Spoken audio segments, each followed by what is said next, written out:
nagsilabasan na yung mga flexible na nakalagay dyan. So ako na nag-chipping kasi delikado nga ito ipa-chipping sa isang baguhan na bakbak na natin yung kabilang bahagi ng panel board.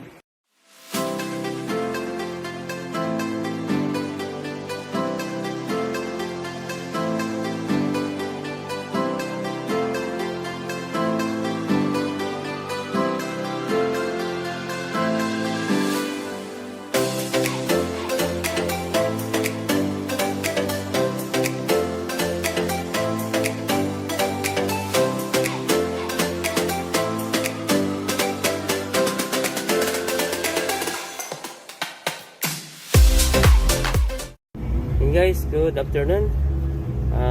Nandito kami ngayon sa isa naming project ni Walter, yung renovation. At ang aming gagawin mamaya ay titik-tik na kami noong paglalagyan ng panel board. Bali, yung paglalagyan ng bagong panel board natin ay sa likod lang noong lumang panel board niya. So kasama pala natin, driver natin. Yan. Si Boss Eric. Trupang Kuyaters. Kuyat.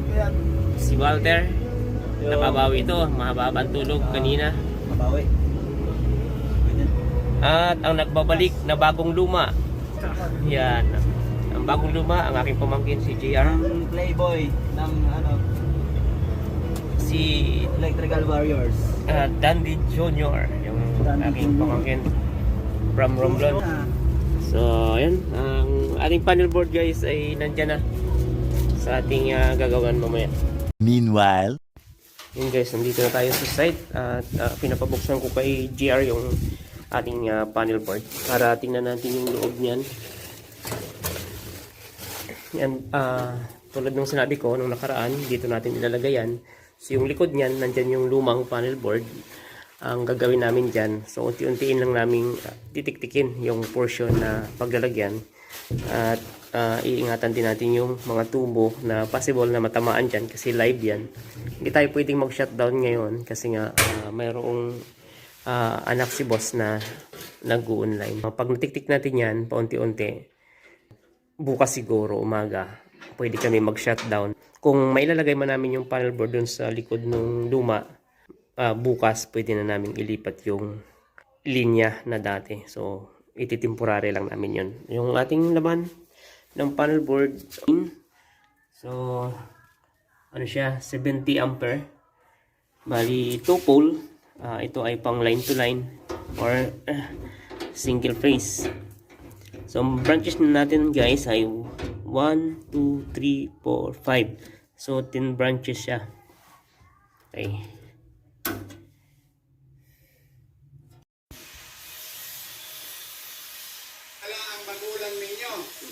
So, ito yung kanyang dating panel board pala.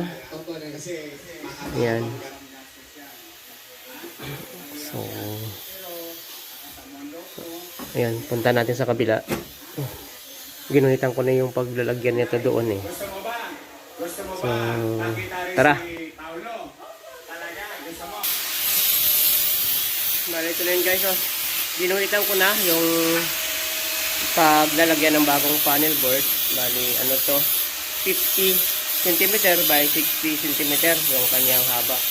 Pataas. 50 dito at 60 pataas. So, mga flexible lang naman yung mga dating nakalagay sa kabila. Mas madali siyang ilagay compare sa mga PVC pipe na mga pipe natin. Kaya ito, ako muna mag-chipping. Titingnan ko muna kung gaano kalalim yung dating panel board dito. Kasi sa likod lang nito, nandun na yung lumang panel board sa portion na to. Kaya, ang ganitong klaseng pag-chipping o pag lalagyan ng ating bagong panel board ay medyo delikado dahil delikadong ma-chipping. Kaya dadahan-dahanin lang natin yan kapag na-chipping na. So hindi tayo pwedeng mag-shutdown dahil kailangan natin yung power supply at mayroon ding nag-oopisina online dyan sa taas. Okay, so sige, ako muna.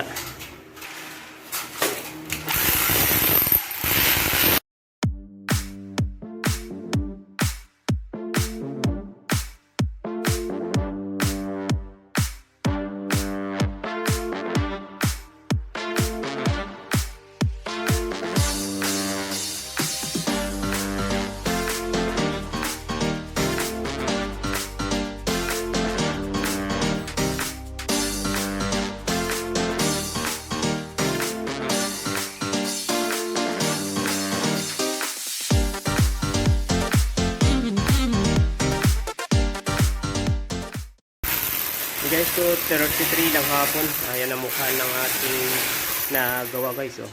Nagsilabasan na yung mga flexible na nakalagay dyan. Yun. So, natamaan natin. Pero hindi naman nasugatan yung mga wire. So, nabutas lang naman yung flexible. Mga flexible dyan. Pero hindi naman nasugatan yung wire. Kaya walang nag-short circuit or walang nag-trip na circuit breaker. Kasi marahan lang naman yung pag-chipping ko. So ako na nag-chipping kasi delikado nga ito ipa-chipping sa isang baguhan kagaya ng aking pamangkin. Ayan, medyo matigas-tigas din.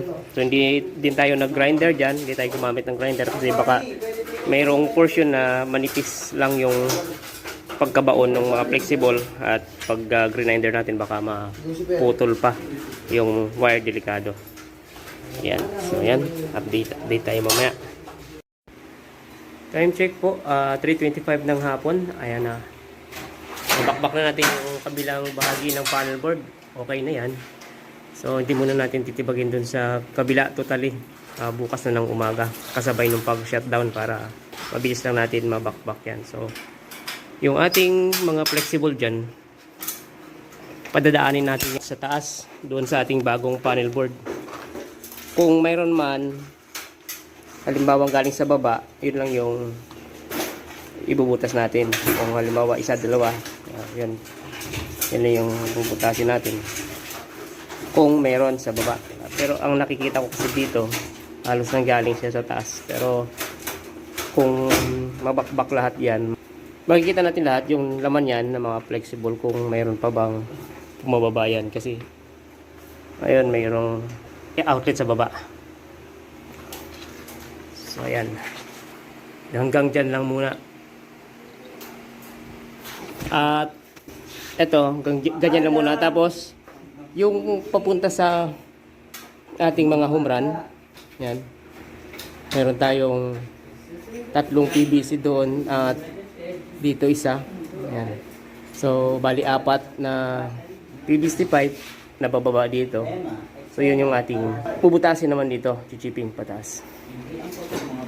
So hanggang 4:30 lang ako pwede mag-chipping kasi may meeting si madam ng 4:30. Kaya pwede pa ako mag-ingay. Yun, time check, alas 4:08 ng hapon.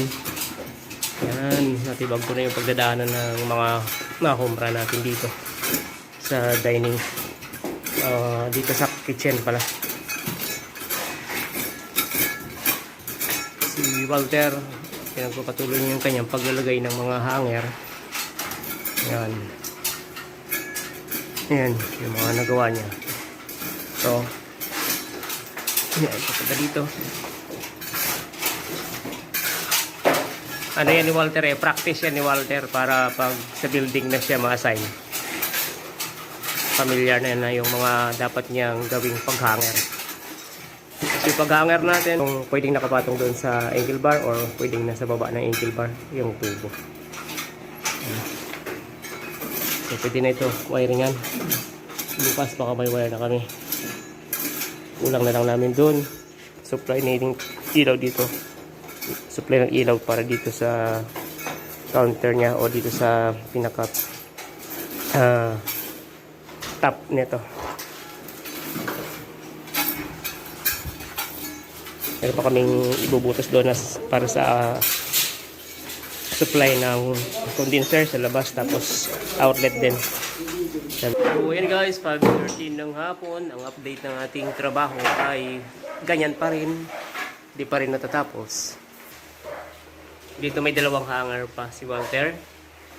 At dito okay na. Yan, nalagyan niya ng hanger. Yun. Yun. Dito. Dito. Yan, papunta dyan. Yan, may hanger na doon. Tapos dito, kulang na lang isa. Tapos doon, dalawa pa. Kabila. Ayun. What's up, vlog? Welcome to my guys. Okay. Ayan ang mukha ng ating kitchen. Unti-unti nang nagkakamukhang kitchen talaga. Nagkakamukha pa lang. No. Nagkakamukha na. Nagkakamukha na ng kitchen. Okay na. Tara, hanggang sa muli. Okay na mga gamit natin? Ah, bitbitin mo to.